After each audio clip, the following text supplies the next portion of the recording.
Olá, graça e paz, povo de Deus. Programa Semeando Vida, bom estarmos juntos aqui, acompanhado desses homens, né? Pastor Márcio, ele conseguiu achar um salão aberto para cortar o cabelo. A Lúcia não foi, mas ele achou algum lugar, né? E deu um aparo no Black. Graça e paz, pastor Márcio. Graça e paz, pastor Cristiano. Graça e paz, Fernando. Que Deus aí nos abençoe e nos guarde. Graça e paz a todos. Eu não achei até hoje que a barra tá, mas eu vou achar alguém. Eu não tenho esse problema. Me viro nos 30, né? Povo de Deus, é um tempo de aflição, né? Acerca de toda a realidade que estamos vivendo hoje nesse tempo. A bem da verdade, não é nenhuma novidade. Aquele que tem qualquer nível, né, menor que seja, de intimidade com a Bíblia Sagrada, essa pessoa tem uma consciência de que esse tempo viria. Porque a todo momento, pastor Márcio, Fernando, a construção da palavra de Deus vem a ser exatamente de um tempo de dificuldade, um tempo de angústia, um tempo de tribulação, um tempo de guerra, de rumores de guerra, de pestes, de mortandade, e isso é notório. Se antes daquilo que é a revelação da palavra, durante e depois, já haviam sacrifícios de crianças, né? Hoje em dia, o nosso magistrado, de uma certa forma, sacrifica as crianças, os velhos e tudo mais, mas coloca, de uma certa forma, na conta de todo brasileiro. Vamos trazer para a nossa nação. Coloca isso na conta de todo brasileiro. E aquilo que vem às nossas mãos para que a gente possa fazer, a gente tenta fazer com excelência. Seja cuidar da criança, do menos favorecido, do velho, mas não é a consciência de todo mundo. Há um ditado popular, né? E o brasileiro, infelizmente, tem essa cultura: farinha pouca, o meu pirão primeiro. E isso gera no meio de nós uma dificuldade muito grande, porque uma característica do ser humano, de todos eles, são as emoções. A gente diverge de diversas situações de opinião, de corte de cabelo, vestimenta, mas no que tange as emoções, nós somos muito parecidos.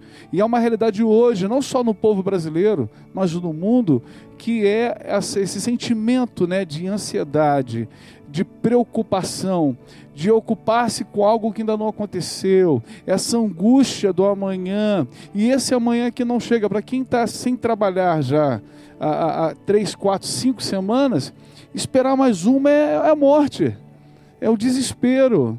Abrir a geladeira, a verdade do brasileiro é, ou não tem nada, ou tinha a água e uma situação para o almoço, e acabou, já foi. E se a gente não se preocupar com isso, não entendermos isso, não falarmos disso, por uma conscientização de oração, de investimento de cuidado, de preocupação, de uma ligação, se a gente não acalentar a alma de alguém, estamos com problemas. Diz o Salmo, capítulo 116, e o versículo de número 7, volta minha alma ao teu sossego, pois o Senhor tem sido generoso para comigo. Essa expressão, voltar ao sossego, pastor Márcio, está ainda nesse tempo um pouco longe de ser uma verdade, não é mesmo? É verdade. A gente tem visto aí esse desassossego, né? No meio da sociedade. E sabe que esses dias eu estava pensando justamente nisso. O povo não tem estrutura para passar por algumas situações. Enquanto no supermercado ainda tiver comida, se mantém uma certa educação. Mas quando começar a faltar, e se começar a faltar, eu creio que não, as pessoas não têm estrutura, pastor. Aquele é do meu pirão primeiro, entendeu? Então não há uma estrutura no meio da sociedade para poder lidar, sabe, com esses apertos aí, com essas questões que estão acontecendo. Aí eu vi 1 quilo de alho a R$30, né? R$30. Por mim, o alho fica lá, porque ninguém vai morrer se comer sem alho. Preste atenção nisso. Eu estou querendo dizer, irmão, que a nossa sociedade, o quanto ela puder tá no desassossego e pessoas se aproveitarem desse desassossego, isso vai acontecer. Mas eu creio que a igreja, não só no nosso país, mas em todo o mundo, ela precisa ser uma resposta, pastor, nesse tempo. precisa ser uma resposta. Cada um do seu jeito, da sua forma, da sua maneira, mas sempre visando aquilo que é o bem-estar do próximo. Aí a gente lembra daquele bom samaritano. O sacerdote passa de largo, né, o levita passa de largo, mas o homem, o samaritano, foi lá e ajudou aquele que precisava. É a igreja, Jesus está ensinando. A igreja é isso aí. Como que ele ajudou? Com aquilo que ele podia. Diante de algumas circunstâncias que hoje nós estamos vendo, a gente não pode perder aquilo que é a nossa fé, a nossa confiança, não pode perder aquilo que é a nossa postura de igreja. E aí a gente entende, pastor, que muitas pessoas entram por esse caminho de uma preocupação exacerbada que causa essa ansiedade. E eu, numa ansiedade, eu não consigo olhar para o outro, eu só olho para mim, né? Eu só olho para mim, como é que vai ser, como é que eu vou fazer, como é que vai resolver. Entenda isso, irmão. Jesus, ele falou que no mundo nós teríamos aflições. Esse é um tempo de aflição. Aí ele ensina o quê? Mas tenha bom ânimo, pô. Eu venci o mundo.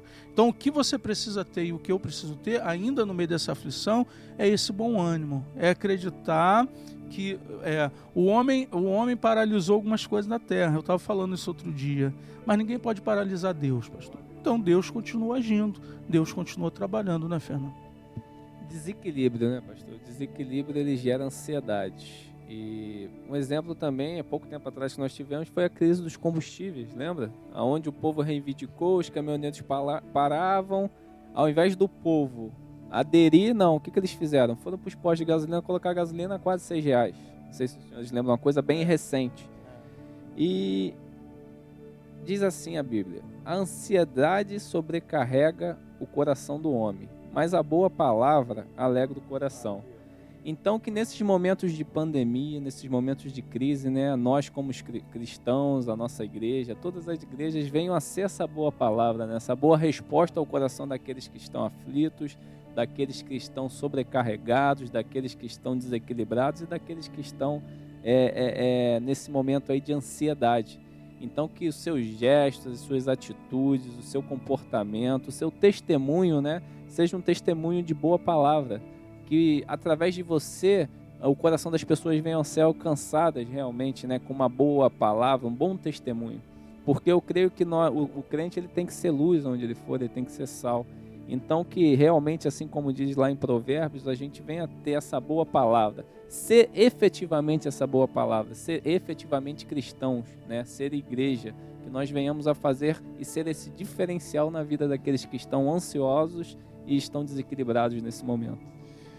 Enquanto vocês estavam falando aqui, né, a gente sempre fala muito sobre isso, né, que Deus, ele, quando tem o desejo de instituir a igreja, ele não pensou no CNPJ, ele não pensou na bandeira, ele não pensou no nome, nem no endereço. Ele sabia onde tudo ia acontecer, de que maneira seria. Mas quando a gente coloca o CNPJ e a bandeira, a gente coloca uma fronteira. É a faixa de Gaza que separa, não vou dar nome, a igreja A da igreja B, a igreja C da igreja D. Aí vem os pensamentos pessoais teológicos, né? A verdade está comigo, está com outro, é o coaching, e vai embora. A igreja, doutrina, né, as doutrinas, a gente vai pensando nos dogmas. E hoje, gente, olha a realidade de hoje. A maioria das igrejas, né, estão falando a mesma coisa. Acerca do cuidado do menos favorecido, através daquilo que é a palavra de esperança e de fé. Acabou as palavras, a gente falando a mesma coisa, de que isso vai passar, de que Deus é poderoso. As fronteiras, os CNPJs, isso acabou. A gente se encontra na live, a live é universal, né? Isso é interessante, né, pastor? A igreja, a Bíblia já diz que a casa dividida não prospera, que o reino de Deus dividido, ele não prospera. Então, precisou acontecer alguma coisa para a gente voltar a falar a mesma língua, né? Porque um achava que era melhor do que o outro, que era mais importante, que tinha mais influência. Agora, meu irmão, é a mesma palavra, né? A mesma linha de pensamento. Estava aqui, pastor, rapidinho, lembrei que antes dessa situação do vírus, nós fizemos uma uma visita para cooperar um pouco com um pastor lá de Rio Bonito, lembra, pastor?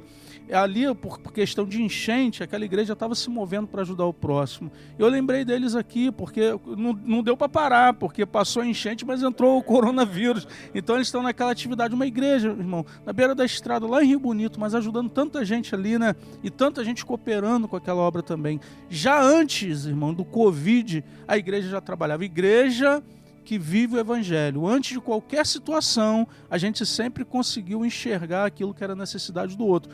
Agora, precisou acontecer isso para a gente falar a mesma língua? Amém. Deus sabe como trabalhar, querido. Querido, obrigado pelo teu carinho, pela tua audiência, que essa palavra, assim como o Fernando colocou, né, venha trazer para você fé, esperança e boas novas em nome de Jesus. Graça e paz, e vamos viver a cultura do reino. Fique na paz do Senhor.